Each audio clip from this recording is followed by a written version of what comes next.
Comment traiter le psoriasis en 3 séances d'hypnose? Bonjour à toutes et à tous, soyez les bienvenus dans cette vidéo. Je suis ravi de vous accueillir. Je suis David Vigneron, je suis formateur en hypnose clinique, formateur en EFT. Par ailleurs, infirmier diplômé d'État, et on va parler ici de psoriasis. On va parler de techniques pour accompagner des consultants qui en sont atteints, et je vais également aborder avec vous une erreur à éviter.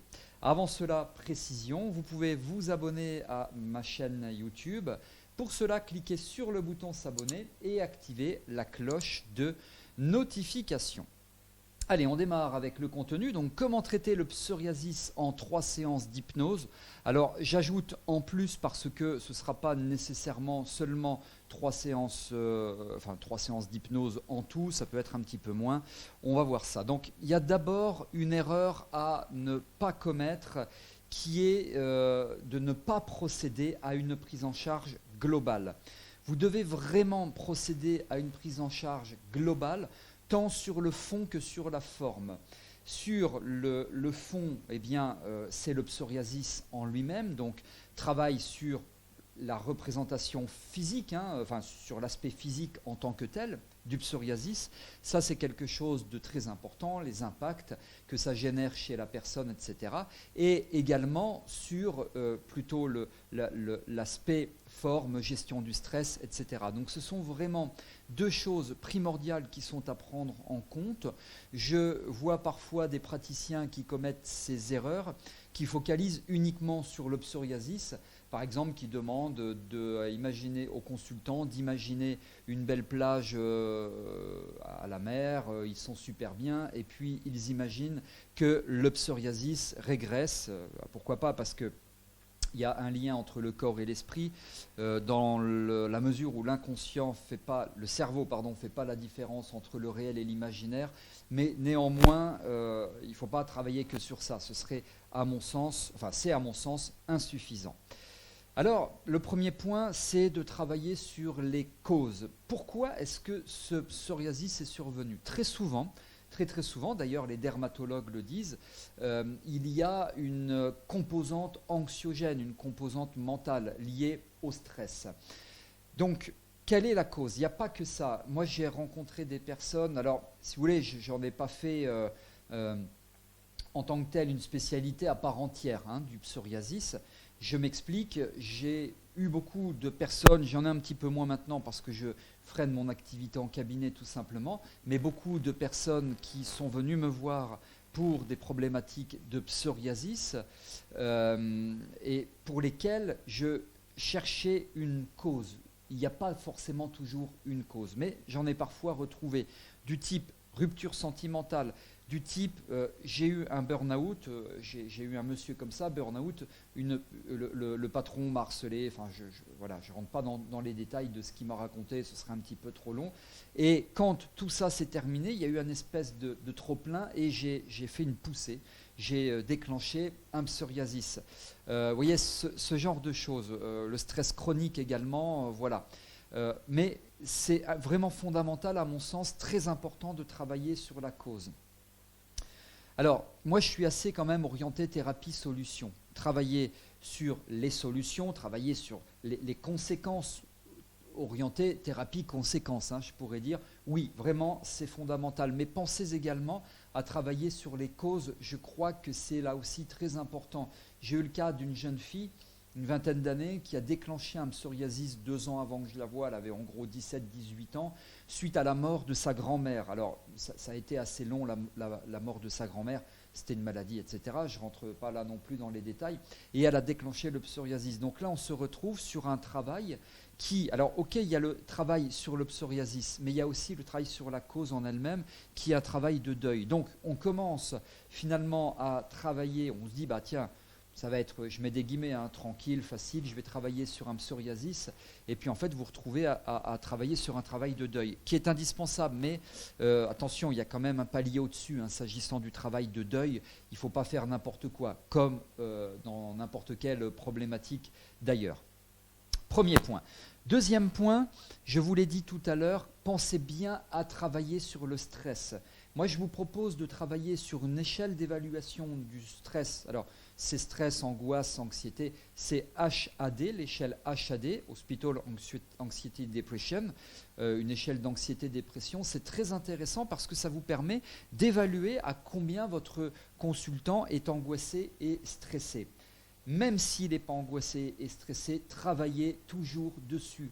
Qui peut le plus, peut le moins, et je vous garantis que si vous passez une seule séance ou plus, enfin en général c'est une séance, à travailler sur le stress, à l'éduquer sur comment il doit gérer seul son stress, etc., ce n'est jamais du temps perdu. Donc je vous incite vraiment à travailler sur cette composante stress et vous verrez que très souvent, le travail sur le stress suffira. Je ne dis pas systématiquement, parce qu'on a parlé des causes, il y a d'autres travaux, d'autres techniques que vous allez devoir y combiner, mais très souvent, le travail, grâce au travail sur le stress, vous allez faire un super travail. Donc pensez-y, quand vous accompagnez une personne qui est atteinte de psoriasis, le travail sur le stress, il est pour moi fondamental, ça vous l'avez compris. Alors je poursuis avec le point numéro 3, mais avant cela, pour aller plus loin, je vous propose de découvrir ma formation en ligne. C'est une formation, vous l'avez compris, de praticien en traitement du psoriasis et de l'eczéma, parce qu'on parle de ça aussi. C'est près de 7 heures de formation, il y a des bonus en plus, et bien sûr, la formation est certifiante. Notamment, je vous explique comment parvenir à plus de 80% de réussite en 3 séances en moyenne, ça peut être même un peu moins de 3 séances. J'aborde la prise en charge globale en 8 points. Je développe la méthode SEC, la méthode SEC, ainsi que l'anamnèse très spécifique à la prise en charge du psoriasis et de l'eczéma.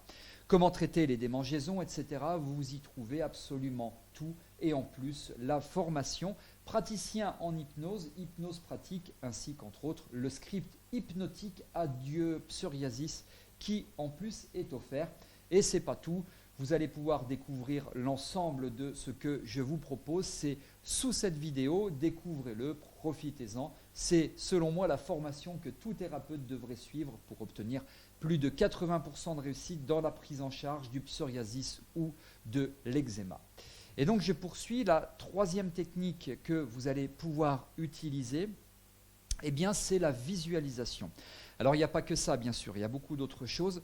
La visualisation de l'état avant, alors l'état avant c'est l'état pendant en fait, je résume en disant l'état avant et l'état après.